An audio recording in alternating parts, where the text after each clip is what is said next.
Welcome back to Random Thoughts. This time, part 2 edition. I want to talk about random things that cross my mind, but can't stretch them into their own video, so I'm shambling them all together to make a weird video that's a whole caboodle of nonsense. If you haven't seen my first Random Thoughts video, you don't need to watch that one first to understand this one. Thinking about it, you could pretty much jump in at any point of either of these videos, and you'll be fine since it's nothing but a melting pot of balderdash. Thesource.com is giving me a rainbow of colorful words today. Poppycock. Are there limits to what you can call a fork? There's 3-pronged forks and 4-pronged forks. Can a knife be classified as a 1-pronged sharp fork? You use them both to stab things. Well, I guess knives are more slicing and cutting. Can a sword be classified as a 1-pronged super sharp fork? Those things were definitely both created to stab. Can a fork fall in the category of a tiny, really dull 4-pronged sword? Is there a spectrum of fork to knife to sword? Back in the Renaissance era, what if rivals said, "Sir, I challenge you to a super sharp 1-pronged fork duel"? Or even, what if, "Sir, I challenge you to a dull 4-pronged tiny sword duel"? Oh no! He brought a less dull tiny 1-pronged forked sword! So you know bananas? Those yellow things? I don't know about your life, but I always grew up not eating any bruises on bananas. There's nothing wrong with bruised bananas. They're the same as any normal, non-bruised banana. I think.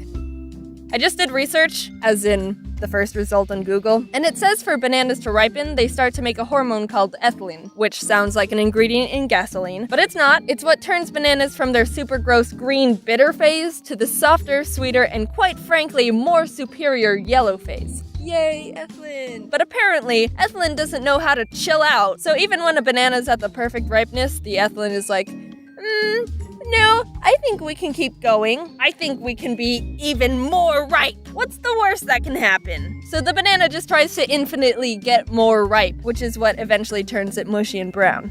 No, ethylene. And isn't that just a metaphor for life? You can't endlessly chase the image of banana perfection you have in your head, little banana. You should try to stop and appreciate the ripeness you're at every once in a while. Or else you'll keep working towards something unachievable and get all mushy.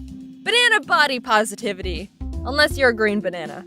Then I hate you. So the dark spots are basically just the banana starting to get too ripe, which means they're harmless. But they used to freak me out a lot, so I'd have to cut them off for something to be able to enjoy the rest of the banana. And then I started thinking, what if there was a banana monster that ate humans? Would they want to eat the bruises on humans? Ah, splits, this one has a bruise on it. You know those parts are still edible, right? I don't like them. I think they taste gross.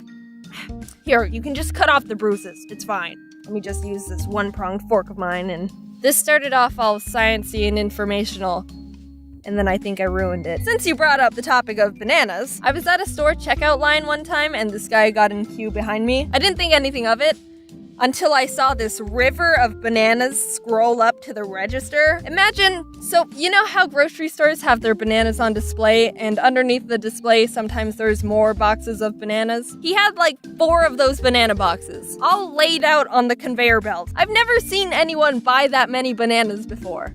You know you have to eat all those in a certain amount of time, right? With the ethylene and all that?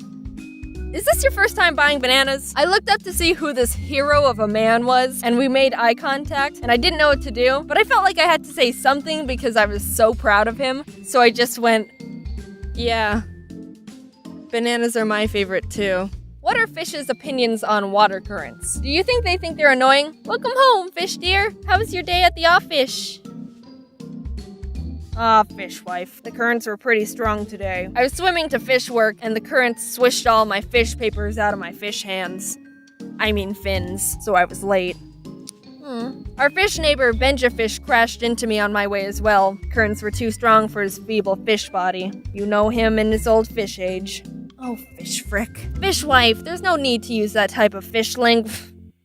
This is stupid. But are strong water currents for fish the equivalent to, strong wind for us? Wind is my least favorite weather.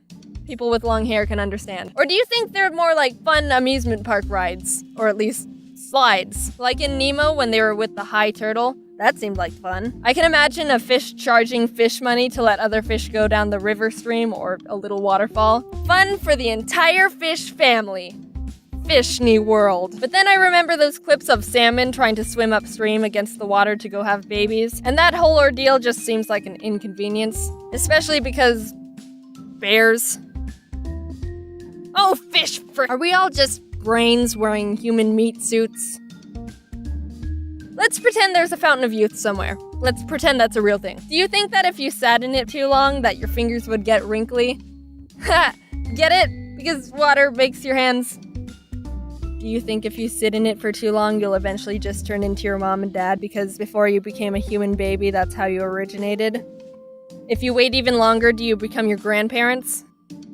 Can you keep going until there's several medieval villages of ancestors sitting in this fountain? Can we reach amoeba phases? RNA in the primordial soup? The universe itself! I talked about keeping a little list of these random thoughts as I think about them over time in part 1, and this point just says, why are bugs always pregnant? With no other context. So, I don't know what to talk about here, or what past Jaden was even thinking when she wrote that. As a kid, I would daydream a lot. In 4th grade, sometimes I would make up this scenario in my head where I would be in school like any normal day, and in the middle of class, I would magically be turned into a dog. Stay with me here. I'm not a furry. So I was transformed into a dog somehow, and I imagined that I'd get up from my desk, walk up to the teacher, and say, "Can I go home? I'm a dog." And that would be my excuse to get out of school. Haha, smell you later.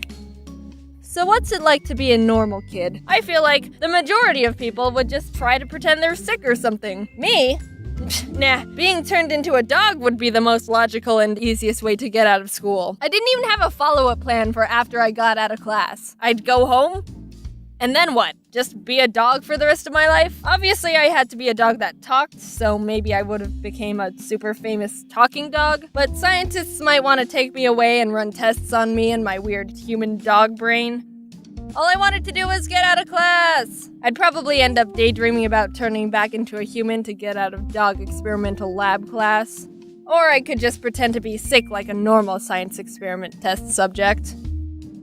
So a few videos ago, I talked about wanting to collect those 3 Poké Dolls, and guess what your girl did? I finally found them, and they're sitting on my desk, and they're my greatest achievement. I found a Sceptile a while ago, but like a week later, I found someone selling all 3 at the same time, and I was like, whoa, okay, here we go. At first, I asked if they could just sell me the Blaziken and Swampert, and they said no, and I was like, ugh, but I bought them anyway. So I have this extra Sceptile Poké Doll, and I decided to just give it to someone. So I'm gonna do a little fun game. If you want the Sceptile Poké Doll, just tweet me a funny reason why I should pick you to send it to, and the funniest tweet, or the tweet I like the best, will win. And do like #JadenDoll so I can semi-organize everything. I'll choose the winner in like 3 days. Last time I asked you to tweet me stuff, Twitter was like, whoa, you're getting a crap ton of notifications. How about you chill for a bit? And I was like, no, Twitter, when I say I want pet pictures, I want to see the pet pictures. That was a really fun week.